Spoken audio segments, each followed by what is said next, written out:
Hi, everyone. I hope everyone is doing well and that they are powering through the last 2 weeks of school. So my paper is called Rosalind's Conquest of Love, and it has to do with Rosalind as Ganymede coaching Orlando into a suitable husband for her. Quick overview, I will talk to you about my research question. I will present you with my thesis. Then I will provide some evidence, and finally, I will give you my conclusion. So, my research question is Rosalind and Orlando's love one that is superficial and is sure to fail? And then, why does this matter, or why should you be asking yourself this question? Basically, as an audience, we want to be wondering if Shakespeare is idealizing love. Is he presenting an unattainable relationship? And if he is doing those two things, can we trust him throughout his other plays as he presents couples? And Shakespeare obviously has a lot to say about love and relationships. So, looking at one relationship from a particular play might help us understand where he stands in regards to whether or not true love or love at first sight is something that is real. Here, I think these are both from a book, but this is Rosalind and her cousin watching Orlando wrestle Charles. And so this is the first time that they meet each other. And then this is Rosalind as Ganymede, as Rosalind coaching Orlando. So my thesis for my paper is although Orlando and Rosalind's relationship initially roots out of superficial and lustful notions, Rosalind, as Ganymede, develops and secures a relationship through her coaching of Orlando in the ways of matrimonial bliss.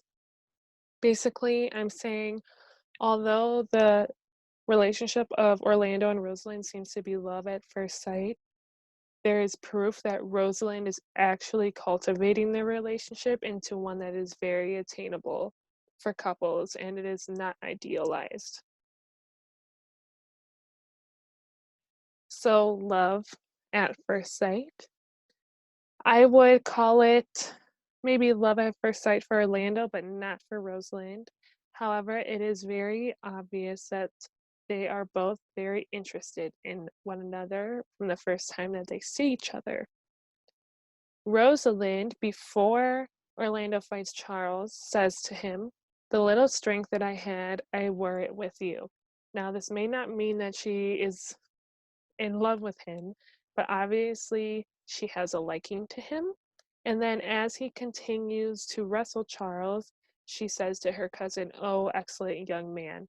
So we can see that she is kind of taken aback with his athleticism and that may have surprised her a little bit and kind of cultivated those feelings for him or that interest for him, kind of planting the seed. Then after the whole wrestling match, after Rosalind finds out who Orlando's father is, she says, "Had I before known this young man his son, I should have given him tears unto entreaties, ere he should thus have ventures." So basically, she is saying, if I knew that his father was a good friend of my father, I would have begged him not to wrestle Charles because he could have seriously gotten hurt. So this kind of brings in context of why she might like Orlando a little bit more. She thinks he's attractive, but now she's also connecting Orlando with her father, who she is separated from right now. So that might just have her feeling a little bit nostalgic and kind of cultivating the interest that she has for him. On the other hand, Orlando pretty much seems to be like in love with her from the very start. And the way we see this is after he wrestles, Rosalind gives Orlando her chain, and Orlando is trying to talk to her, but he can't come up with anything to say. And then after she leaves, he says to himself, "What passion hangs these weights upon my tongue? I cannot speak to her, yet she urged conference."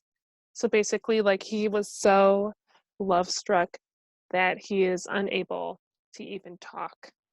That is how in love he is, which is a stark contrast to Rosalind, who is indeed interested, but she's at least trying to talk to him and get to know him, whereas Orlando is just like, whoa, this woman is awesome.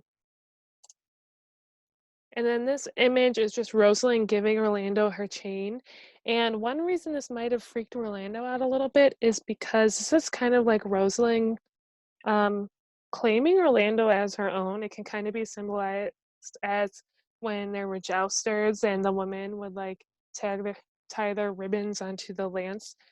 Kind of the same thing. Like she's saying, like, here you go, have a piece of me with you. Don't forget me, kind of thing.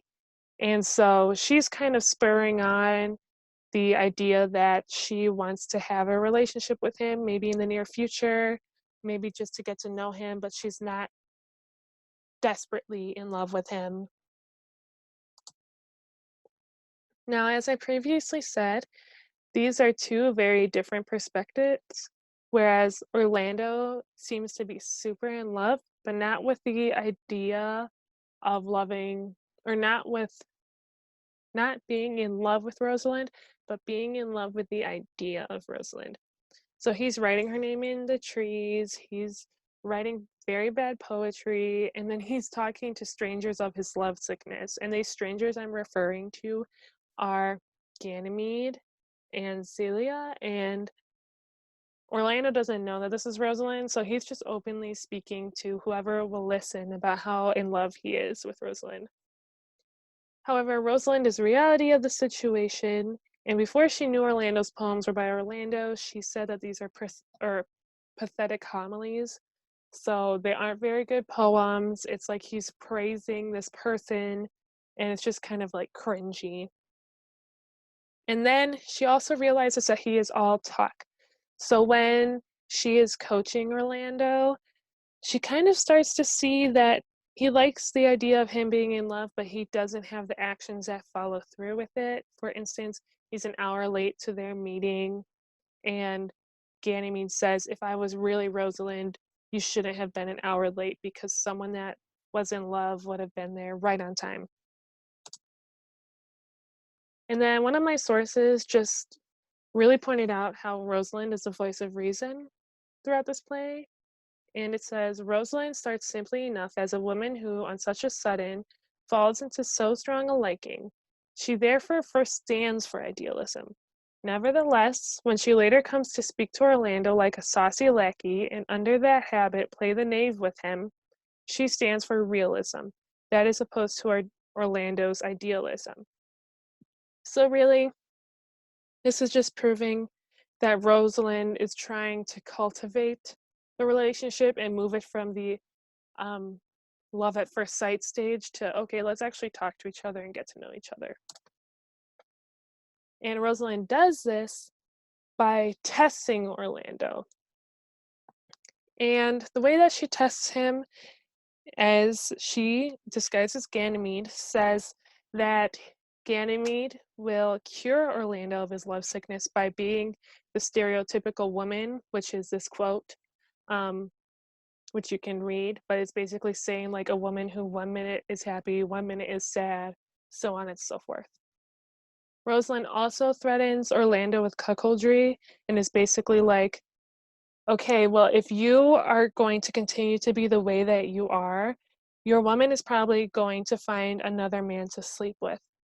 So either you change who you are or you don't get married to this woman.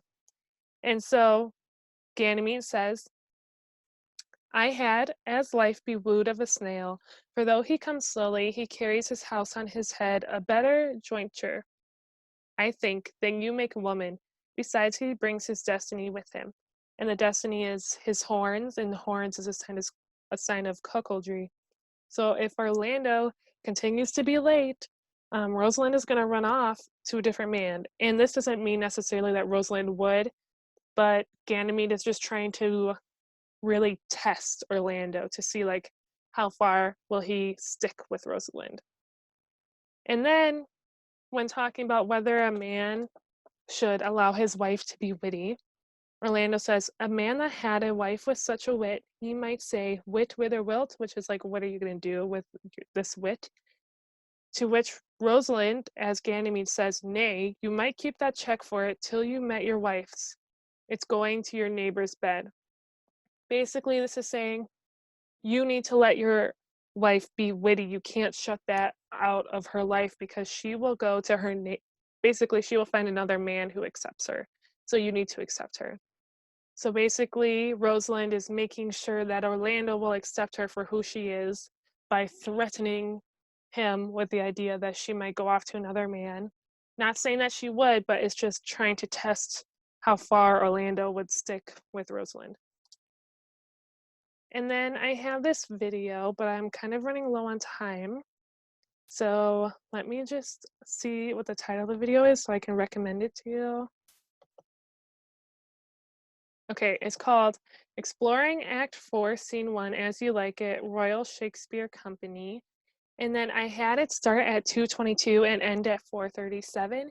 And it just explores the quote that I talked about before when Rosalind as Ganymede was threatening Orlando with the fact that Rosalind might go to another woman if Orlando shuts out her ability to be witty. And it was really helpful to see it kind of acted out, so I would really recommend watching this. Again, here's the title, and the times are 2:22 to 4:37. So then finally, my conclusion is Rosalind and Orlando's relationship was indeed love at first sight.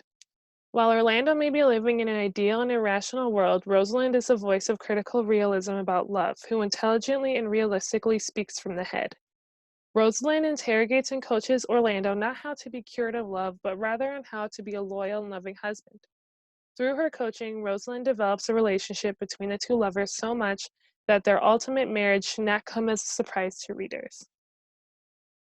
So hopefully this presentation just helped you realize how the coaching scene was not um, so much as Rosalind trying to get or Orlando to not be in love with her.